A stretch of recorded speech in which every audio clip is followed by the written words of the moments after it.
তো সবাই কেমন আছেন? আশা করি সবাই অনেক ভালো আছেন। তো আজকে আমরা দেখব ফেসবুকে যে রিপোর্ট প্রবলেম হয় সেটি কেন হয় বা কিসের জন্য হয়, বা এই রিপোর্টটি আপনারা কীভাবে আপনাদের আইডি থেকে ডিলিট বা রিমুভ করতে পারেন সেই বিষয়টি নিয়ে আজকে বিস্তারিত আলোচনা করব। তো চলুন শুরু করা যাক।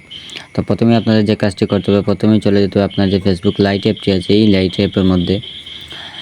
ফেসবুক লাইটে আসার পর কিছুক্ষণ ওয়েট করবেন। কিছুক্ষণ ওয়েট করার পর একটু নিচে স্ক্রল করে দেখবেন এখানে আপনার পোস্ট শো করছে এবং উপরে দেখতে পারবেন 3 ডট নামে একটা আইকন আছে।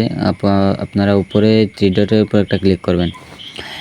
3 ডটের উপর ক্লিক করার পর এখানে একটু নিচে স্ক্রল করার পর দেখতে পারবেন এখানে creator support inbox, about, report problem, log out. আপনারা অনেকেই একটি ভুল করে থাকেন, রিপোর্ট প্রবলেমের উপর ক্লিক করে থাকেন।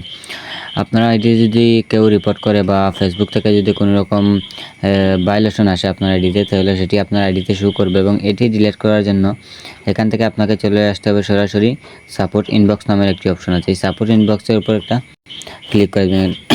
এরপর এখান থেকে দুটি অপশন আপনারা পাবেন, একটি হচ্ছে রিপোর্ট অ্যাবাউট ওদার এবং আরেকটি হচ্ছে ইয়োর অ্যালার্ট। আপনারা যদি ইয়োর অ্যালার্টের উপরে ক্লিক করেন তাহলে এখানে যদি আপনাতে ফেসবুকে কেউ কোনো পোস্টে বা কোনো আপনার আইডিতে যদি কেউ কোনো রিপোর্ট করে তাহলে এটি এখানে শো করবে বা আপনার এখানে ফেসবুক থেকেই অ্যালার্ট করে দিবে। এবং যদি আপনার আইডিতে কেউ রিপোর্ট করে বা কেউ যদি আপনার কোনো কমেন্টে বাজে মন্তব্য করার কারণে যদি আপনার আইডিতে কোনো হ্যারাসমেন্ট সংক্রান্ত কোনো কিছু রিপোর্ট করে তাহলে আপনার এখানে রিপোর্ট অ্যাবাউট আদার্সের উপর একটা ক্লিক করবেন, তাহলে এখানে আপনার রিপোর্টগুলি দেখতে পারবেন।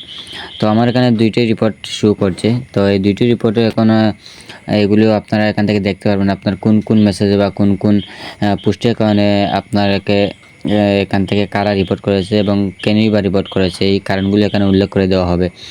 এবং এগুলো ডিলিট করার জন্য আপনাকে সর্বপ্রথম যে কাজটি করতে হবে, এখান থেকে আপনি যেই রিপোর্টটি ডিলিট করতে চাচ্ছেন সেই রিপোর্টের উপর একটা ক্লিক করে দেবেন। আমি নিচেরটাতে একটা ক্লিক করে দিলাম।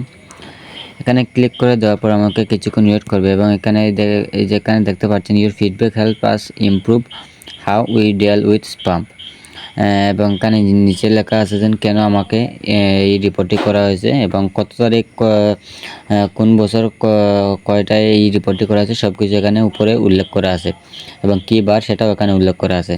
তো আপনাকে এই রিপোর্টটি ডিলিট করতে হলে যে কাজটি করতে হবে, সর্বপ্রথম নিচে যে এখানে একটি অপশন আছে সি অপশন নামে একটি অপশন আছে, এখানে একটা ক্লিক করতে হবে। এখানে ক্লিক করার পর দেখতে পাবেন ডিলিট মেসেজ নামে একটি অপশন আছে। এখান থেকে যদি ডিলিট মেসেজের উপরে ক্লিক করেন তাহলে আপনার আইডি থেকে এই রিপোর্টটি পুরোপুরিভাবে ডিলিট হয়ে যাবে। তো আমরা ডিলিট মেসেজের উপর একটা ক্লিক করব। ডিলিট মেসেজের উপর ক্লিক করার পর এখানে দেখতে পারবেন যে delete remove this item from your support inbox, মানে সাপোর্ট ইনবক্স থেকে এই আইডিটি পুরোপুরিভাবে ডিলিট হয়ে যাবে বা আপনার আইডি থেকে এই রিপোর্টটি পুরোপুরিভাবে ডিলিট হয়ে যাবে এবং কোনো ভায়োলেশন আপনার আইডিতে আর থাকবে না। তো আমি যদি এখানে ডিলিট মেসেজের উপরে ক্লিক করি তাহলে দেখতে পাচ্ছেন রিফ্রেশ দেওয়ার পর আমার এখান থেকে অটোমেটিক এই রিপোর্টটি ডিলিট হয়ে গেছে। তো ঠিক একইভাবে আপনারা উপরে যে রিপোর্টটি আছে এটি ডিলিট করতে পারবেন। আবার সি অপশনের উপর ক্লিক করবেন। সি অপশনের উপর ক্লিক করার পর এখান থেকে ডিলিট মেসেজের উপর ক্লিক করবেন। ডিলিট মেসেজের উপর ক্লিক করার পর ডিলিট মেসেজ আবার ক্লিক করবেন। ক্লিক করার পর রিফ্রেশ করবেন। রিফ্রেশ করার পর দেখবেন এখানে নো রিপোর্টস নামে একটা অপশন আছে। দেন আপনার মনে রিপোর্ট ডিলিট করা কাজ শেষ হয়ে গেছে।